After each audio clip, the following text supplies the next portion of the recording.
Alright, we've got 2 packages. One from Right Stuff and another from Amazon.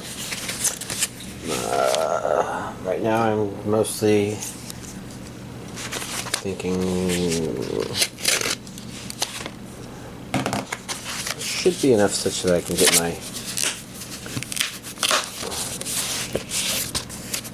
Ah, yes. I was like, okay, what did I order especially from Right Stuff? And it's not something I normally get from Right Stuff, but I think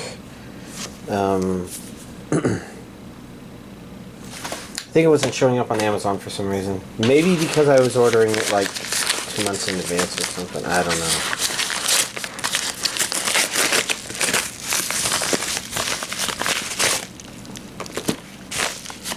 Why don't we actually begin with that, since it was the first thing and I already started commenting on it, because it's a Naruto Blu-ray Set 4.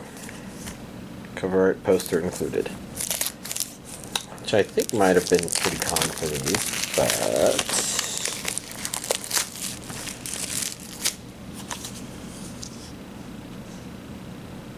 Okay, I guess I have a vague idea of what part of the series it might be. We've got some inserts, which are probably just advertisements as usual. For Boruto, Naruto.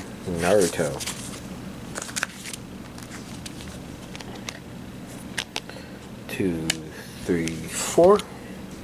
Going up to episode 110, which, if I'm not mistaken, is halfway through Naruto, which probably means that it gets about there and then reaches the part of Naruto where half the series is literally filler.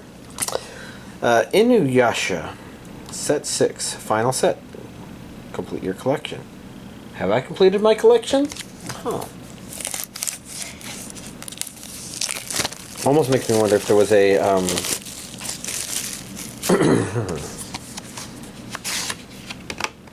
if there was a special version to hold all of them together that I missed. Although Viz doesn't tend to do that, so more likely they might come out with a set that's 167. That could be about right. So more likely to come out with something which is a box set with all 6 of these, I guess. Be a lot of discs in one thing, but could be worth it. Although, since I already have it on Blu-ray, I guess I'm not gonna. Lapis relights the complete season. Okay, that's a bunch of girls.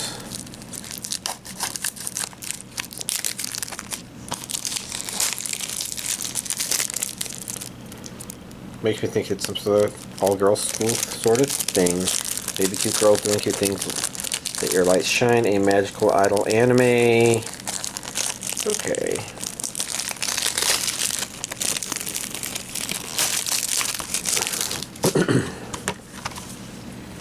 Which doesn't mean a whole lot to me. Regions A and B. So, like, I didn't check these because they're both Viz releases. But, this, you know, Regions A, B, so it can be imported. Looks like it's subtitled only. Music videos, promotional videos, web previews. Some mostly basic stuff, but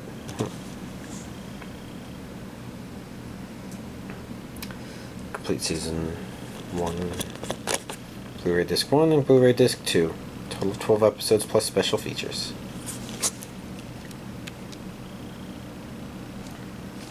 And idols. Okay, the name had me a little curious, but I don't know that I feel up for idol anime. The Magnificent Kotobuki, the movie. And unfortunately, I have a tendency to not watch all these movies I get. Even though plenty of them are not only perfectly watchable, but probably downright good, but for some reason I feel like, do I want to put that time investment in? I don't know. Region A. A Japanese audio only. When pirates rule the skies, you need angels as your escort. Hard to tell if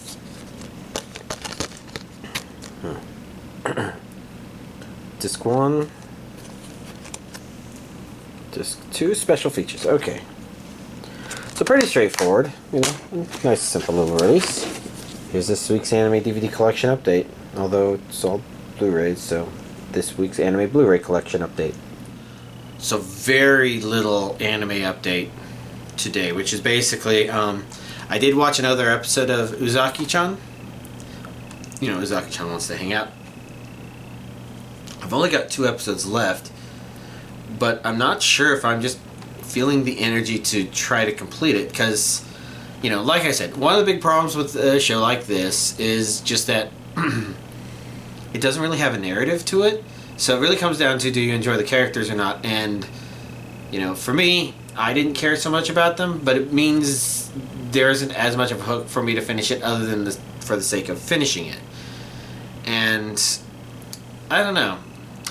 One of the problems I have is I really don't like the joke of the store owner and his daughter who are always eating food when drama's going on. And I especially don't like it when the daughter does it, because she's very explicitly manipulating things in order to try to continue to be able to do that, as opposed to the store owner who's just kind of letting it happen and saying, well, I guess I could like hire Uzaki and, you know, make things interestingly turbulent.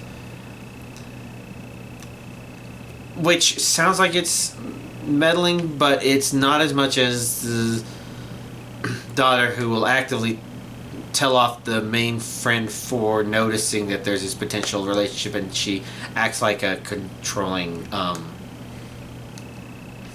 I'm not sure if bitch is the right word.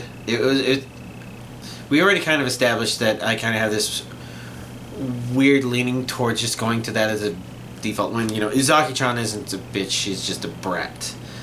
Different B word, but the distinction is important for describing what's going on. And for the daughter of the owner, it's it's very cliquish.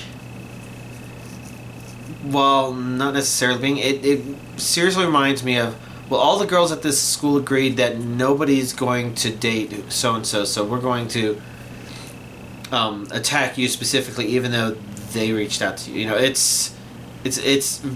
I consider it to be a pretty sick and degenerate kind of mindset. I gotta control other people. I can't get what I want, so nobody else gets their want. There's just a lot bad about it. And she's not as bad as I'm making it sound out to be, but she just gives me those feelings, and she dropped it a whole lot in the episode where they're out on tour, and it's just like, I don't find it a funny joke. I find it a little bit concerning, and so, you know, that did not help. But for the most part, again, it's not like I look at the relationship between the main characters and say, oh, I want to be in that relationship, because I'm like a lot of other people. I don't really like Uzaki-chan. I think I didn't mention this 2 weeks ago, but there's definitely this element of, I'm trying to think how to precisely put it, and I can't really precisely put the idea, but, you know, she's supposed to be there for someone who expects to be taken care of and demanding, which is kind of similar to what a lot of cats tend to think like, but it isn't exactly cat-like per se, so it's not like exactly, oh, she's a pet that you need to take care of, but there's an element of that kind of comes into play with just normal, and by normal I just mean the more common, what you would expect if you just ran into a random couple, where you kind of expect the guy to take care of the girl, and the girl expects to be taken care of by the guy, and things like that. And and again, part of the reason I just don't like her is just because she doesn't seem to... She only likes the relationship she has with him because she likes the relationship she has with him. In other words, I don't think she actually appreciates what's going on, what her impact on other people is. She's selfish and bratty. And, you know, she's always come off that way to me, and that's why she pushes too hard. it's not as entertaining for me, blah, blah, blah, blah, blah. I think at this point I'm beginning to repeat myself. Because, I'm still not sure whether or not I'm going to finish those last 2 episodes. With those just looming there, saying, hey, why don't you? It's just 2 more episodes. The big problem is that they're subtitled episodes, and that means I have to be paying enough attention to them in order to watch 2 subtitled episodes. And I've been zony and not paying attention to a whole lot of stuff. This time I didn't have any really big projects like I did last week. But it did mean that having the Expanse on in the background was easy. And I think I was like 1.5 seasons last week, and now I've finished the 4th season, so that means I've watched 2.5 seasons at this point, which means it's pretty much just always been on, and it's been an okay show. I think there are some things that are problematic with it, and I think there are some things about it that, if you're not into the sorts of things that the show becomes as it goes on, then maybe you don't care as much. But it's definitely nice that there's mystery elements about it. And I know one thing I definitely didn't say is I really did like, and I still kind of do, but it's hard to tell if it feels like she's overplayed the part that I cared about or not. But I did really enjoy the politician lady. The only problem with her is her as a character, whenever she was on screen, always meant, oh, it's political stuff. And, the series does diverge from that. Or rather, I should say that it does have converging storylines that work really well. But at the same time, it's gotten past certain story elements and it's gone back to, she represents, oh, there's political stuff happening. And that stuff can be very interesting to people. It just isn't particularly interesting to me. And that was just an interesting aside where she's a fun character. Definitely flawed. Most of the characters in the show are flawed. But representing a part of the show that I don't care so much for. And she's not the only character like that. But there's others where it's just like, I mentioned that there was this one girl that I was sure we were supposed to hate. And the answer is yeah. Because, she was a fucking dumbass. And that was kind of the point. It's because it's a cheap trick, but it's fine. Where the idea is sometimes in order to make a character grow, you have to leave them some way to grow, and then sometimes you're just a little on the nose about it. And it I would say that it paid out in the long run. And I guess it's kind of worth mentioning, just because sometimes we have so much media out there that is woke, that it is kind of refreshing to say that even though early The Expanse kind of showed some signs of potentially doing that, it ended up not doing that. And the biggest sign it immediately showed is, oh, yeah, so our main character is, well, at the time I wasn't thinking of him as a main character, just kind of an important character, because it had divergent storylines and wasn't quite sure, okay, who's supposed to be the main character. But, they had this person and they were having him drive some interesting story forward, but then it's like, oh, here's this black female companion who is super competent and capable of doing anything. And that's usually the sign, if you're seeing a character that seems to be set up that way, it's usually a sign that somebody injected some wokeness in there.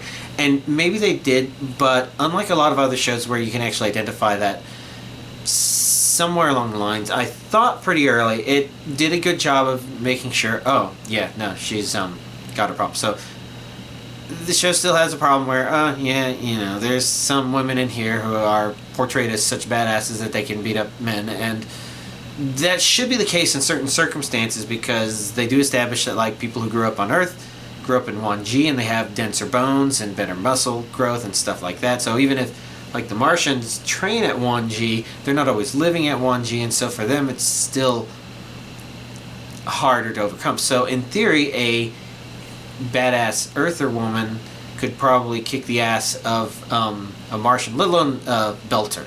Belters would, of course, have different ways of trying to handle the conflict, which is, using the Great Equalizer, aka guns. And that wouldn't necessarily be the only thing they do, but it's an example. And the show doesn't quite do some of that stuff right, I thought, but does it okay enough where you don't really feel like it's trying to force a message on you. And it would be really interesting if somebody told me that they had changed some of these characters or something in order going from book to the show, because it feels a lot more natural than a lot of woke bullshit. And the thing to remember there is that, or actually rather the interesting takeaway is to remember there isn't anything inherently wrong with the idea of having a team of all-female Ghostbusters. It's just, you know, when people react negatively to that, it's because they recognize that as the sign of, oh, yeah, so the message is taking priority over the fun of the show, movie, whatever. I get it.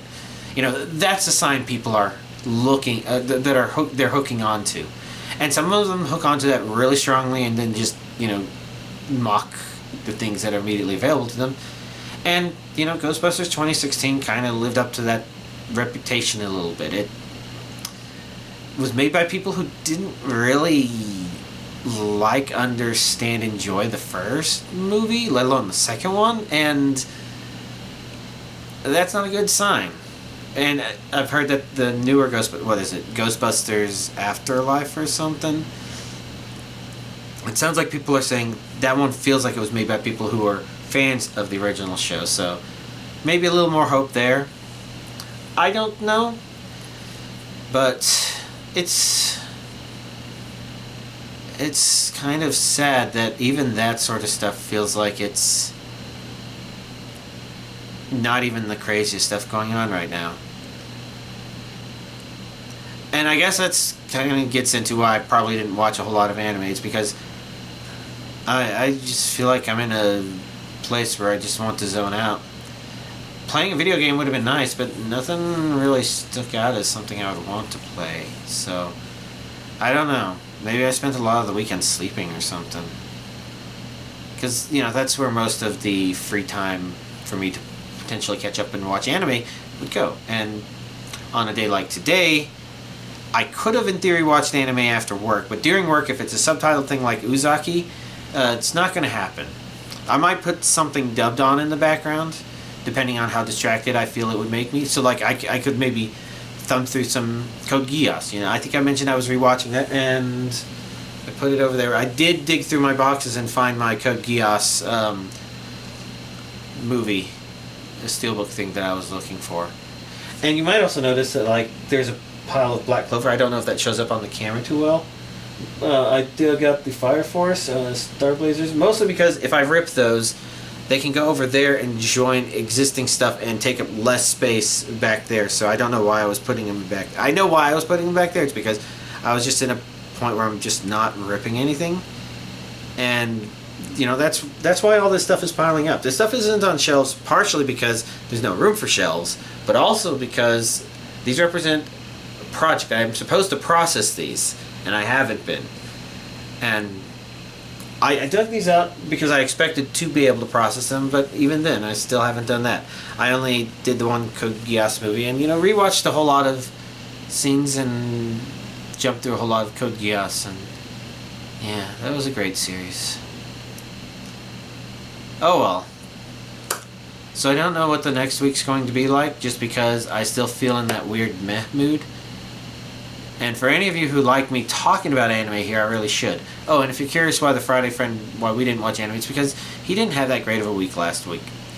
And so his get-together was more of a venting, not exactly venting, but the general idea of I'd call it a more therapeutic get-together. So watching a show with good potential and good graphics, but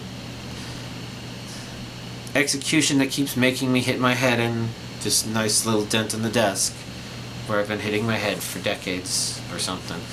You know, that became low priority, and well, we'll see.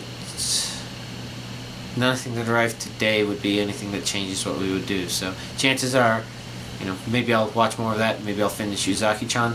And I did also organize some stuff here, so I now have all of my Raildex stuff right here. So I think I actually watched all of Index Season 3 Part 1, so I'm somewhere in Index Season 3 Part 2.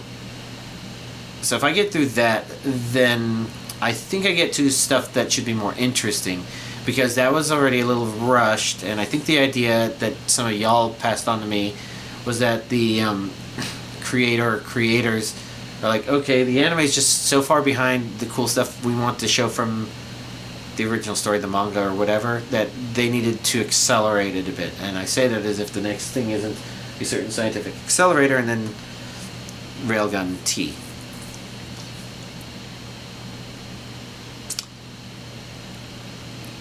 And there's a part of me that just wants to jump on that and start resume that stuff. But I don't know. Again, feeling weird. So I guess we'll have to see how this week is. Hopefully y'all will have a nicer week than I did or will or stuff. But yeah, have a nice week.